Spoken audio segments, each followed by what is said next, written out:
Hello and welcome back to After the Whistle. It's Tuesday, April 10th, and I'm Paul McPherson. And I'm D'Angelo Starks. In this episode, we'll take a look at how some of GVSU's spring teams are performing, as well as recap the national news from the weekend.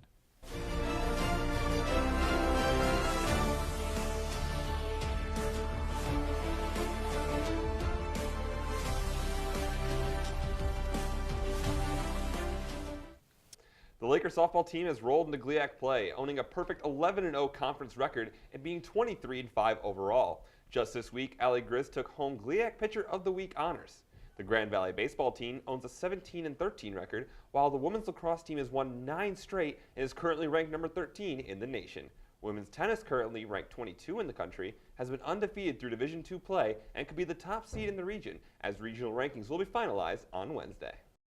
Another golfer was inducted into the Green Jacket Brotherhood on Sunday. American Patrick Reed finished 15 under to beat Ricky Fowler by 1 stroke.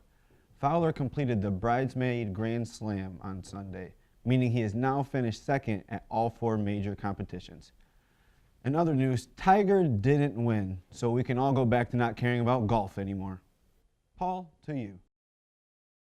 Well, I will still care about golf, but going to my first love, the Stanley Cup playoff field is set. There are some intriguing matchups, such as Vegas versus LA out in the Western Conference and Boston-Toronto out west. Both the Chicago Blackhawks and Detroit Red Wings have failed to make the playoffs this year. In other Red Wing news, the team has given GM Ken Holland a 2-year extension. Now, I have a lot of opinions about this. What opinions do you have about Ken Holland? The same ones that you have.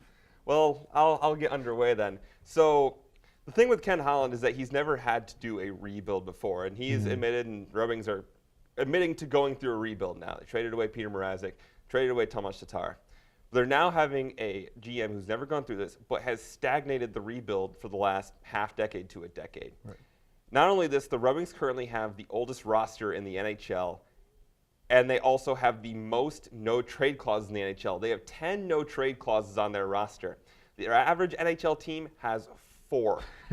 That is absurd, and it's the bad contracts that have set this team back so far, as well as, they're signing Darren Helm to a $3.8 million deal. It's just not, that's not good dealing, and now we have him for 2 more years, which is even worse because a 2-year extension is an awkward place for a rebuild.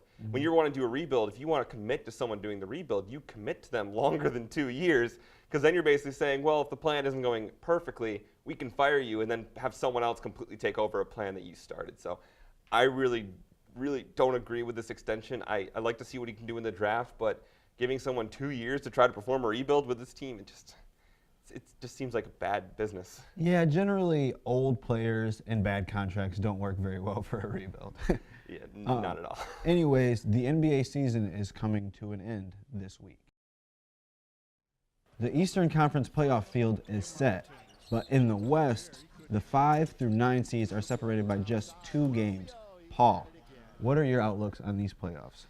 Well, it'll be interesting, to say the least. More interesting than I probably would have thought 6 months ago this was going to be. A lot of people were joking that the NBA offseason was the most dramatic part of the season because everyone knew how the season was going to go. But here we are. The Cavaliers are looking to be the 4th seed in the East. There actually looks like there's a lot of big options out East to see who can make the NBA Finals. On top of that, the Warriors have not been the dominant Warriors we've seen over the last few years. Yeah, I think the team that has surprised everyone is Philly. And they've looked really good, and they've actually won 50 games and are now a 3 seed.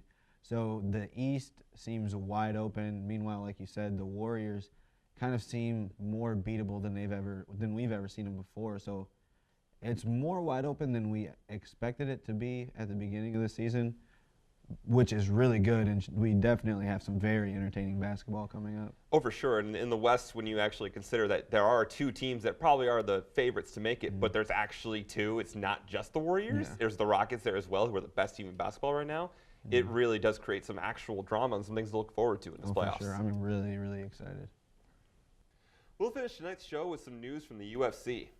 UFC megastar Conor McGregor turned himself into New York police on Thursday night after causing havoc after UFC 223 Ultimate Media Day.